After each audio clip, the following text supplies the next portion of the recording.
There are scenes we witness on the street that we never forget.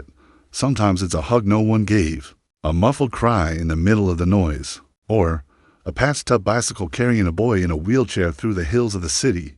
But not just any boy, and not just any bicycle. It was a cloudy morning, the kind where the sun seems to shy to come out. At the crossroads between the avenue and indifference, there she came, a thin woman, dressed in clothes faded by time and abandonment, pedaling like a lost soul, with a boy around 9 years old, strapped to a makeshift wheelchair on the back of the bike. The rear wheel wobbled more than a politician's promise during election season. But she kept going, strong, steady, with what was left of her dignity, and the boy smiled. He smiled with his mouth and his eyes, as if that ride, though risky, was the greatest amusement park in the world. Now hold on to this. On the other side of the sidewalk, inside a shiny black car that looked more like a spaceship, sat a man in a suit with the face of someone who rules the world. He stopped, slowly lowered his sunglasses as if seeing a mirage. That sight, that moment, shook him to his core. And before you think he was some sentimental soul, let me tell you, this man was the type who would run over a flower if it dared to grow on the asphalt. He didn't smile at children, didn't give to beggars, didn't believe in fate. But that scene, that woman pulling the impossible with her teeth, made his soul tremble inside. This can't be, he murmured, almost unconsciously. This isn't normal. And in fact, it wasn't. That woman, that bicycle, that boy, everything there screamed of a hidden story, a secret hanging from the handlebars. But the world, my friend, loves to hide the extraordinary inside the ordinary just to see who still has eyes to see it. And the millionaire did, and he saw. His car kept driving, but his thoughts stayed behind. That image would come back. It would haunt him, and it would change everything. Because sometimes what we see on the street is taken home by the heart. Want to know who that woman was? And why that boy never called anyone uncle again? Oh, get ready. They say beggars have no names, that they're just another soul thrown aside on the corner of urgency. But this one did. Her name was Lydia, a beautiful name, like the title of an old romance novel. But her life was anything but romantic. Lydia lived in an empty lot behind a mechanic's shop, a home made of tarp, rotting wood, and the smell of old rain. She slept hugging fear and woke up spat out by the cold. She survived on scraps, coins, and hope. That cursed thing that refuses to die. The boy was Tiaguinho, fragile body, but an easy smile. His legs had been immobile since he was 4, after a poorly treated fever shut down part of his mobility. Since then, the wheelchair became his legs, his lap, and his freedom, except it wasn't a real wheelchair. It was a mix of iron parts, market cart wheels, and a belt held together by wire. It was all Lydia could put together. She wasn't his mother, but she cared for him as if she were. She found the boy abandoned on a sidewalk, curled up under a wet blanket.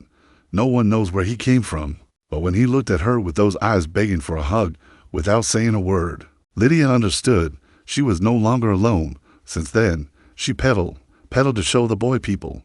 Wind, to remind him the world existed beyond the gaps in the tarp. Every pedal was an act of resistance, of love, of war. But what Lydia didn't know was that someone had seen her, and that someone had a name, a last name, and enough money to buy the whole street she lived on. Asterisk, his name was Arthur Bellini, owner of a construction company, 5 malls, and a heart that didn't beat without asking how much it would cost. Arthur was the typical man who won everything and lost what had no price, widowed for 5 years, no children, no hugs. He lived in an apartment so big that silence echoed. He spoke more to his lawyer than to any regular human being. But that night, as he laid his head on his Egyptian cotton pillow, all he could think about was the bicycle, the woman, the boy. He tried to sleep, but the image insisted. The boy's smile, the sound of the wheel hitting the ground, the strength of that thin woman pulling everything alone. And then a memory came, from deep in his mind, from a time when he still believed in silly things like family, future, and forgiveness. He had a brother too, who disappeared more than 30 years ago. A brother with a disability. Could it be? But no, that would be madness. Even so, Arthur decided he would find out who that woman was and who that boy was, not out of compassion, but because the past sometimes returns with a vengeance and charges interest. Arthur didn't believe in luck. That's why he ordered his security team to sweep the entire neighborhood the next day. Look for a woman on an old bike pulling a boy in a wheelchair. She must be around here. The staff was confused. They had never seen the boss care about anyone who wasn't listed in Forbes. But orders were orders, and Arthur was the kind of man who never had to ask twice. On the other side of the city, Lydia kept up her routine, collecting cans, asking for day-old bread at the bakery, wiping Tia Guinjo's face with a damp cloth, and peddling. She didn't know she was being followed, that men in suits and earpieces were after her. But what the bodyguards didn't understand was that finding Lydia wasn't hard. The hard part was understanding why that boy laughed so much even without having anything, and why that woman looked so rich despite having nowhere to drop dead. After 3 days later, one of the security guards sent a photo. Arthur opened his phone and saw Lydia standing in the square, giving pieces of bread to the boy. The sun lit her face and revealed wrinkles not from age, but from battle.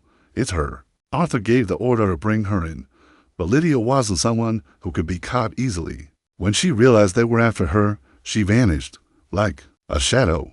Tia Guinjo saved everything. A few days later, he recognized the security guard on the street and waved, smiling.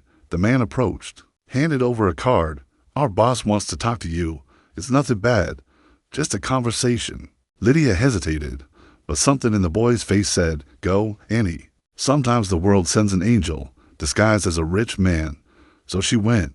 She didn't know that conversation would open the door, but also a hole in her chest. When Lydia arrived at the mansion, it felt like stepping into a movie. Soft carpet, shining staircase, the smell of flowers she didn't even know the name of. Tia Guinjo held her hand tightly. He was nervous. He had never seen so many beautiful things in one place. Arthur appeared. He wasn't wearing a suit. He wore sweatpants, as if saying, "I'm human today. Your name is Lydia, right?"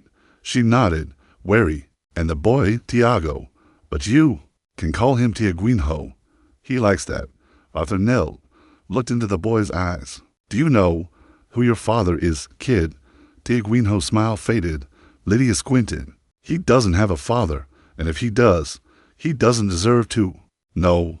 Arthur took a deep breath, felt the ground shift. "What if I told you? I might know." Silence, a silence that screamed. Because sometimes destiny whispers where life screams. Arthur took Lydia to a hidden room in the house, an office with walls lined with books and a wooden box on the desk. "These letters were written by my brother before he disappeared." Lydia's eyes widened. She picked one up. The handwriting was shaky, childlike. "Dear Arthur, today I managed to take 3 steps with my right leg. I wanted to show you, but you never come." The silence was heavy. Tia Guinjo leaned his head on Lydia's arm. "Your brother was in a wheelchair?" she asked. Arthur nodded. Double quotes, "Yes. My father was ashamed of him. One day he disappeared. We never saw him again. I always thought he died." But that smile on Tia Guinjo's face, it's just like his, and that scar here. He pointed to the boy's chin. "My brother had the same one, from falling down the stairs when he was 5. Lydia looked at the boy. "What was your brother's name?" Arthur took a deep breath. "Lucas Bellini." And in that moment, the world stopped, because Lydia knew that name, and she knew what had happened and what was still to come. Lydia asked to see the boy's scar again. Then, without saying a word, she pulled an old bracelet from her blouse pocket, all scratched up, with a bent metal plate. She had found it along with Tia Guinjo the day she picked him up off the sidewalk. She never had the courage to throw it away or to ask anything. But she had also never understood what was written on it. The letters were faded. Arthur took the bracelet with trembling hands, held it up to the light, and there it was, L. Bellini. His eyes welled up. He collapsed into a chair as if gravity had doubled. "It's impossible." Lydia stepped closer. "You think this boy is your brother's son?" Arthur looked at the boy like he was seeing a miracle curled up. "I don't think. I feel it. He has Lucas's eyes. He smiles the same way. Even the way he shrugs his shoulders." Tia Guinjo, curious, just asked, "Who's this man, Annie?" Lydia knelt down. "Tia Guinjo, remember I always told you that angels don't have wings, but they show up when we need them." He nodded. "Well, this man might be your uncle." Double quote, silence. Arthur put his hand to his face. He cried. For the first time in years, he cried for real, because sometimes life gives back what it took, but in the most unlikely way, despite everything. Arthur was a practical man, emotional, yes, but not a fool. He requested a DNA test, and Lydia didn't object. She complied with dignity, though with some suspicion, while waiting for the results. He did the unthinkable, rented a flat for Lydia and Tiaguinho, brand new furniture, full fridge, hot shower. She didn't know whether to say thank you or cry, but Tiaguinho, oh, he fell in love. There was a TV, a soft bed, and a real wheelchair. Now I can run, Annie, he shouted down the hallway. Arthur visited them every day, brought snacks, toys, and sat on the floor with the boy. It was as if he was trying to reclaim the time he hadn't spent with his brother through his nephew. But something still bothered Lydia, something she couldn't understand. Why would someone like Lucas leave a child on the street?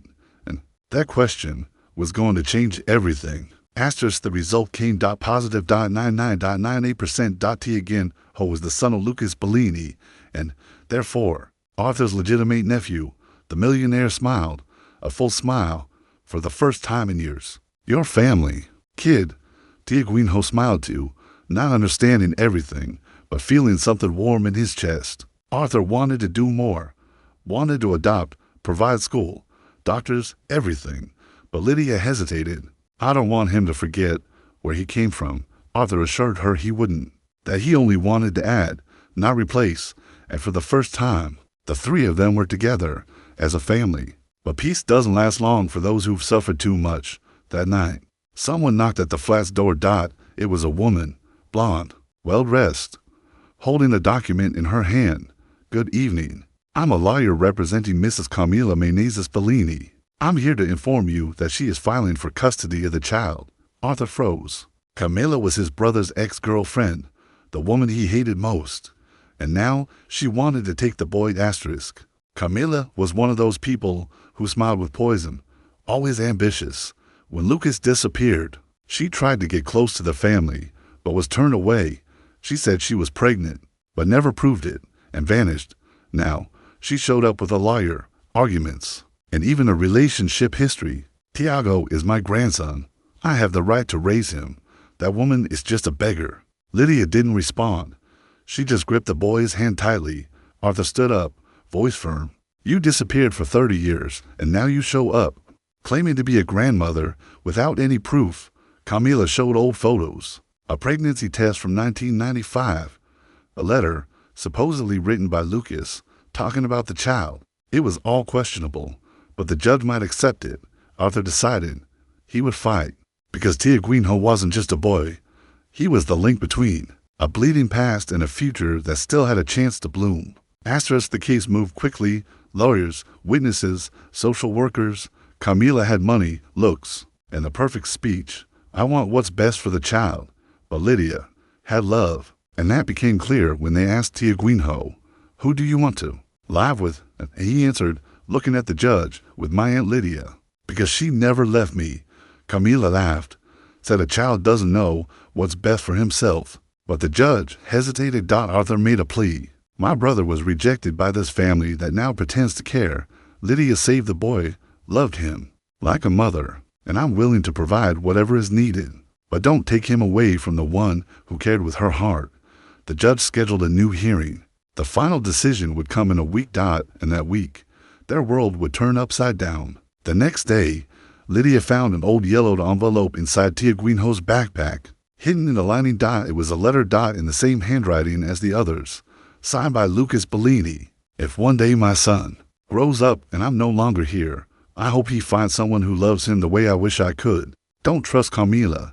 She never cared about him, only about my name, only about what she could gain. Arthur read it, voice choked. That changed everything. It was proof. It was truth written with tears. Lydia took the letter to the lawyer. It was legitimate. Lucas acknowledged the child, rejected Camila, and trusted in the love of someone invisible, who turned out to be her. The final hearing arrived, and destiny picked a side. In court, the judge read everything, the letter, the reports, the statements, Arthur's presence as guardian, and the real bond between Lydia and Tiaguinho. Camila tried to interrupt, caused a scene. cried, but the judge was direct, in the name of the child's well-being. Based on the story presented here and a letter from the biological father, I grant full custody to Mrs. Lydia D. Concheico, with shared guardianship by Mr. Arthur Bellini. Lydia dropped to her knees. She cried silently. Tiaguinho jumped in his wheelchair. We did it, Annie. Arthur laughed. For the first time, for real. Mila left the courtroom spitting hatred. But it was useless now, because love, with paperwork, is indestructible. Today, Lydia lives in a house with a garden. It's not a mansion, but it smells like cake on Sundays and has free laughter in the living room. Tiaguinho goes to school in a new uniform. He studies, sings, plays, and when people ask about his mother, he says, "My mom didn't give birth to me, but she pulled me from the streets with love." Arthur visits every day, became an uncle, godfather, and, why not, an honorary grandfather. Together, they founded an NGO that repairs wheelchairs and bicycles. The name, The Wheel of Love, because that's how it all began, with a crooked wheel and a whole heart. And if you think miracles dawn, ride bikes, it's because you've never seen love pedaling down the road. Yeah, the world spins, and sometimes it spins with purpose. So, what did you think of this story? Leave a comment down below, drop a like to support the channel, and subscribe so you don't miss more good stories like this. See you next time. From your grandpa Rich, a beggar woman, a boy in a wheelchair, an old bicycle. But when a millionaire crosses their path, the past returns, secrets explode, and everything changes. A story of unlikely love, twists, and courage. Watch till the end and get your heart ready.